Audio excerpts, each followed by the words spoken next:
السلام علیکم ورحمۃ اللہ وبرکاتہ۔ اللہ رب العزت کا احسان عظیم کہ اس نے ماہ رمضان میں قرآن پاک کو سمجھنے کی توفیق عطا فرمائی اور ایک ایسا حسین موقع عطا فرمایا جس کی وجہ سے ہم قرآن پاک سے اپنے تعلق کو مضبوط کر سکتے ہیں۔ میں امید کرتی ہوں آپ سب بھی قرآن پاک کے ان دروس کو، ان تفاسیر کو سنتی ہوں گی، سمجھتی ہوں گی، اور جن کے لیے ممکن ہے وہ لکھتی بھی ہوں گی۔ لکھنے کے لیے جو میں نے بولا، کچھ بچیاں مجھ سے کہہ رہی تھی کہ ہم نہیں لکھ سکتے، ہمارے پاس وقت کی کمی ہے، تو یہ کوئی زبردستی نہیں ہے۔ آپ جس حد تک سیکھ سکتے ہیں، میرے لیے یہ سعادت کی بات ہے۔ آپ 200 لوگوں میں سے اگر صرف 2-3 بھی سیکھ لیتے ہیں، یا کوئی نہیں بھی سیکھتا، میری یہ حاضری، میری یہ محنت اللہ کی بارگاہ میں قبول ہو جاتی ہے، تو میرے لیے یہ بھی بہت بڑی سعادت ہے۔ اس لیے آپ جس حد تک کر سکتے ہیں آسانی سے اتنا کریں۔ اگر آپ مصروف کام کر رہے ہیں، ساتھ ریکارڈنگ یہ سن لیتے ہیں، تو بھی آپ کو بہت سی چیزیں ذہن نشین ہو جائیں گی۔ باقی اللہ رب العزت جس کو توفیق عطا فرماتا ہے وہی دین کی سمجھ کے لیے حاضر ہوتا ہے۔ دین کی سمجھ اسی کو حاصل ہوتی ہے جس سے اللہ بھلائی کا ارادہ فرماتا ہے۔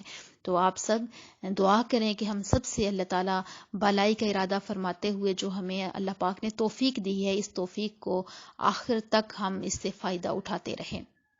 سورہ احزاب کی آیت نمبر 6 سے آج ہم اپنی تفسیر کا آغاز کر رہے ہیں۔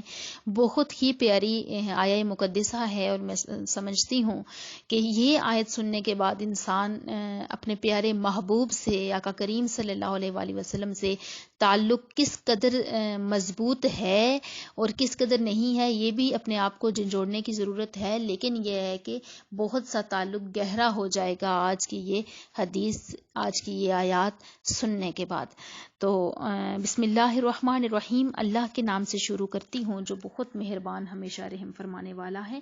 ان نبی جو نبی اولا قریب ہیں، بالمؤمنین مومنین کے، من انفسہم ان کی جانوں سے بھی زیادہ، وازواجہ اور ان کی بیویاں، امہاتہم تمہاری مائیں ہیں، واول الارحامی اور رشتے دار، خونی جو رشتے ہوتے ہیں، قریبی جو رشتے ہوتے ہیں، بعضہم اولا ببعض ایک دوسرے کے زیادہ قریب ہیں، ایک دوسرے سے زیادہ قریب ہیں، فی کتاب اللہ اللہ کی کتاب میں، من المؤمنین مومنین سے، والمہاجرین اور مہاجرین سے، اللہ مگر ان کے تفعلوا تم کرو، الی اولیائکم اپنے دوستوں سے، معروفہ کوئی بھلائی، کوئی اچھائی، کوئی احسان، کانا یہ، ذالک فی الکتاب اس کتاب میں، مستورا لکھا ہوا ہے۔ سب سے پہلا پوائنٹ، النبی اولا بالمؤمنین من انفسہم، بہت ہی پیاری بات کہ یہ نبی مسلمانوں کے ان کی جانوں سے زیادہ قریب ہیں، یا زیادہ مالک ہیں، یا زیادہ حقدار ہیں۔ یہ تینوں معنی اس میں ہو سکتے ہیں کہ حضور علیہ الصلوۃ والسلام تمام امور میں جو ہے مسلمانوں پر نافذ جو حکم ہوئے ہیں ان پر آپ کی اطاعت جو ہے وہ واجب ہے، اور آپ کے حکم کے مقابلے میں نفس کی خواہش کو ترک کر دینا واجب ہے۔ یہ معنی ہوگا حقدار ہونے کی صورت میں کہ نبی صلی اللہ علیہ وآلہ وسلم مومنوں کے ان کی جانوں سے زیادہ حقدار ہیں، تو مطلب یہ ہے کہ بندے کو پھر کسی بھی معاملے میں اپنی ذاتی منشا اور خواہش نہیں رکھنی، اپنی نفسانی خواہشات کو ترک کر کے اپنے پیارے کریم آقا کے احکام کو ہی ماننا چاہیے۔ جانوں سے زیادہ قریب ہونے کا ایک مطلب یہ بھی ہے کہ آپ نرمی، رحمت، لطف و کرم فرماتے ہیں، نفع پہنچانے والے ہیں، فائدہ پہنچانے والے ہیں، ہم سے محبت کرنے والے ہیں۔ ہمیں اگر ایک کانٹا بھی چبھ جائے تو ہمارے پیارے آقا ہم سے وہ جو درد ہمیں محسوس ہوتا ہے وہ آپ بھی محسوس کرتے ہیں، کیونکہ آپ جانوں سے زیادہ قریب ہیں۔ اور آپ نے فرمایا کہ میری اور میری امت کی مثال ایسے ہے جیسے کسی شخص نے آگ جلائی، اور جب اس نے اپنے ماحول کو روشن کیا تو اس آگ میں پروانے گرنا شروع ہو گئے۔ وہ آدمی انہیں آگ سے بچانے کی کوشش کر رہا ہے، وہ آگ سے ہٹانے کی کوشش کر رہا ہے، لیکن وہ برابر اس میں گرنے کی کوشش کر رہے ہیں۔ تم بھی بار بار آگ میں گرنے کی کوشش کرتے ہو۔ میرے امتی جو ہیں وہ گناہ کر کے، اپنی جانوں پر ظلم کر کے، خطائیں کر کے آگ میں جانے کی کوشش کرتے ہیں، اور میں تمہیں تمہاری کمروں سے پکڑ کر بچانے کی کوشش کر رہا ہوں۔ یہ ہیں ہمارے پیارے آقا جو مسلمانوں پر مہربان اور رحمت فرمانے والے ہیں۔ بالمؤمنین رؤوف الرحیم، مہربان ہیں، شفیق ہیں، محبت فرمانے والے ہیں۔ وہ محبوب کریم صلی اللہ علیہ وآلہ وسلم کہ حضرت ابو ہریرہ رضی اللہ تعالیٰ عنہ سے روایت ہے کہ حضور علیہ الصلوۃ والسلام نے ارشاد فرمایا کہ میں دنیا اور آخرت میں ہر مومن کا سب سے زیادہ قریبی ہوں. اگر تم چاہو تو یہ آیت پڑھ لو، النبی اولا بالمؤمنین من انفسہم. تو جس مسلمان کا انتقال ہو جائے اور مال چھوڑے تو وہ اس کے اسبا یعنی وارثوں کا ہے، اور جو قرض یا بال بچے چھوڑ جائے وہ میرے پاس آئیں، میں ان کا مددگار ہوں. پھر اسی طرح ایک اور حدیث مبارکہ میں ہے کہ حضور علیہ الصلوۃ والسلام نے فرمایا کہ جب کسی مومن کا انتقال ہو جائے اور اگر اس کا کوئی قرض ہے تو وہ میرے پاس آئے، میں اس کا قرض ادا کروں گا. اس قدر خوبصورتی سے آپ علیہ الصلوۃ والسلام نے اس امت کے ساتھ اپنے تعلق کو واضح فرمایا. اب ہمیں یہ سمجھنا ہوگا کہ ہمارے آقا جن کا ہمارے ساتھ اتنا گہرا تعلق ہے، دنیا میں آپ ہر لمحہ ہمارے لیے دعائیں کرتے رہے اور بروز حشر بھی آپ شفاعت فرما کر ہمیں نفع پہنچائیں گے. ہمارا آپ کے ساتھ کتنا گہرا تعلق ہے، ہم کس قدر اپنے پیارے آقا سے اپنے تعلق کو مضبوط کرنے کی کوشش کر رہے ہیں. اور جانوں سے زیادہ قریب ہونا یعنی نفس سے زیادہ قریب ہونا، یہاں پر جو لفظ استعمال کیا گیا من انفسہم، نفس سے زیادہ قریب ہونے کا ایک مطلب یہ بھی ہے کہ نفس کے مقابلے میں حضور علیہ الصلوۃ والسلام کی اطاعت نجات کا ذریعہ ہے. اب نفس کیا ہے؟ شیطان ہے، جو ہمیں بار بار ہمارے اندر وسوسے ڈالتا ہے اور وہ ہمیں برائی پر اکسانے کی کوشش کرتا ہے. اب حضور علیہ الصلوۃ والسلام نفس سے بھی زیادہ حقدار یعنی قریب ہونے کا مطلب یہ ہے کہ ہم آقا علیہ الصلوۃ والسلام کی بات زیادہ مانیں اور اپنے نفس کی بات نہ مانیں، کیونکہ نفس ہمیں برائی کی طرف بلا رہا ہے جبکہ آقا علیہ الصلوۃ والسلام ہمیں اچھائی کی طرف بلا رہے ہیں. نفس جو ہے وہ ہلاکت کی طرف بلا رہا ہے، مگر آقا علیہ الصلوۃ والسلام ہمیں نجات کی طرف بلا رہے ہیں. حضرت ابو موسیٰ اشعری رضی اللہ تعالیٰ عنہ سے مروی ہے کہ حضور علیہ الصلوۃ والسلام نے فرمایا کہ میری اور اس امت کی مثال اس طرح ہے جسے جس کی طرف اللہ تعالیٰ نے مجھے مبعوث فرمایا کہ ایک آدمی جو اپنی قوم کے پاس آ کر کہنے لگا کہ میں نے خود اپنی آنکھوں سے ایک بہت بڑا لشکر دیکھا ہے اور میں واضح طور پر تمہیں اس سے ڈراتا ہوں، لہٰذا اپنے آپ کو بچا لو، اپنے آپ کو بچا لو. بار بار وہ ان کو کہتا ہے.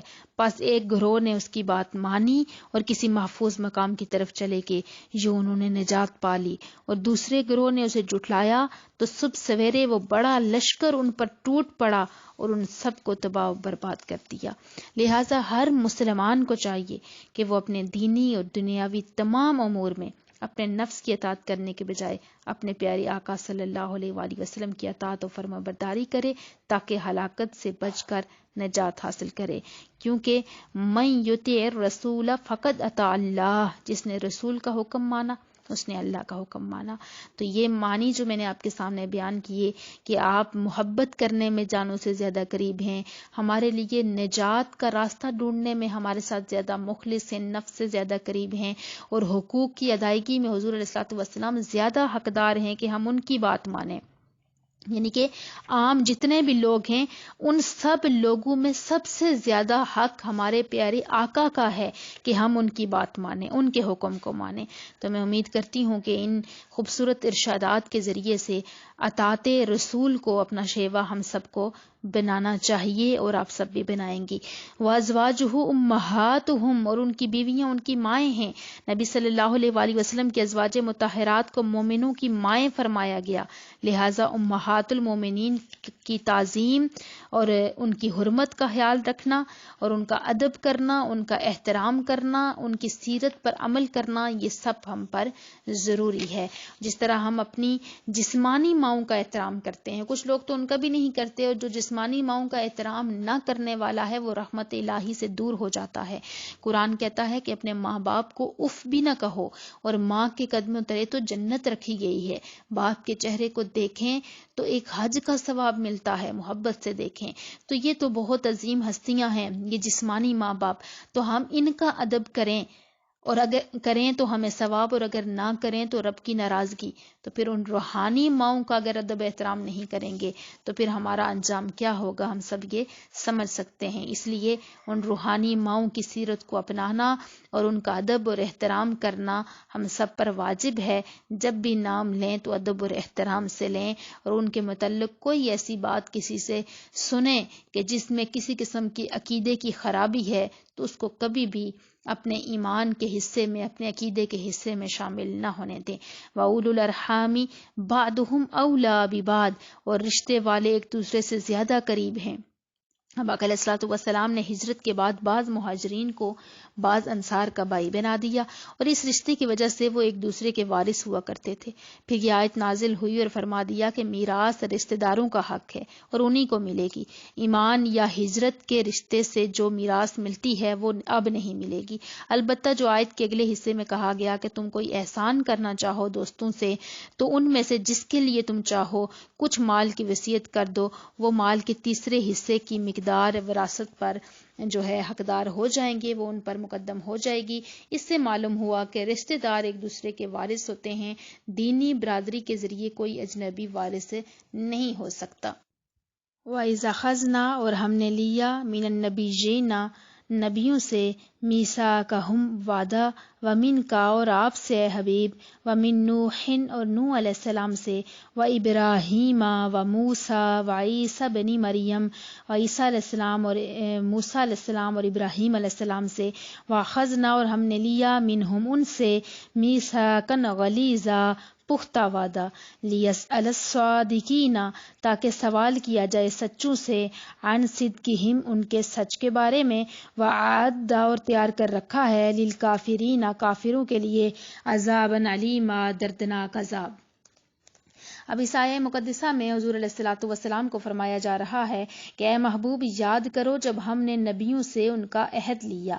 اس آیت اور اس کے بعد والی آیت کا خلاصہ یہ ہے کہ اے حبیب، وہ وقت یاد کرو جب ہم نے انبیاء کرام علیہ الصلوۃ والسلام سے رسالت کی تبلیغ کرنے اور دین حق کی دعوت دینے کا عہد لیا، اور خصوصیت کے ساتھ آپ سے حضرت نوح علیہ السلام، ابراہیم علیہ السلام، موسیٰ علیہ السلام، عیسیٰ ابن مریم علیہ الصلوۃ والسلام سے عہد لیا، اور ہم نے ان سب سے بڑا مضبوط عہد لیا تاکہ اللہ تعالیٰ قیامت کے دن سچوں سے ان کے سچ کا سوال کرے۔ اب سچوں سے مراد انبیاء کرام علیہ الصلوۃ والسلام ہیں، اور ان سے سچ کا سوال کرنے سے مراد یہ ہے کہ جو انہوں نے اپنی قوم سے فرمایا اور جس کی انہیں تبلیغ کی وہ دریافت فرمائے گا، یا اس کے ایک معنی یہ بھی ہو سکتے ہیں کہ انبیاء کرام علیہ الصلوۃ والسلام کو ان کی امتوں نے جو جواب دیے وہ پوچھے گا، اور اس سوال سے مقصود کفار کو ذلیل و رسوا کرنا ہے۔ اور دوسرا قول یہ بھی ہے کہ سچوں سے مراد مومنین ہیں، اور سچ کا سوال کرنے سے مراد ان کی تصدیق کے بارے میں سوال کرنا ہے۔ بروز قیامت اللہ رب العزت انبیاء سے پوچھے گا کہ کیا تم نے لوگوں تک میرا پیغام پہنچایا تھا؟ تمام انبیاء کہیں گے، آقا علیہ الصلوۃ والسلام فرمائیں گے کہ ہم نے ان سب تک اللہ کا پیغام پہنچایا تھا۔ پھر لوگوں سے پوچھا جائے گا تو جو لوگ کہیں گے کہ ہاں ہم تک پیغام پہنچا اور ہم نے اس پر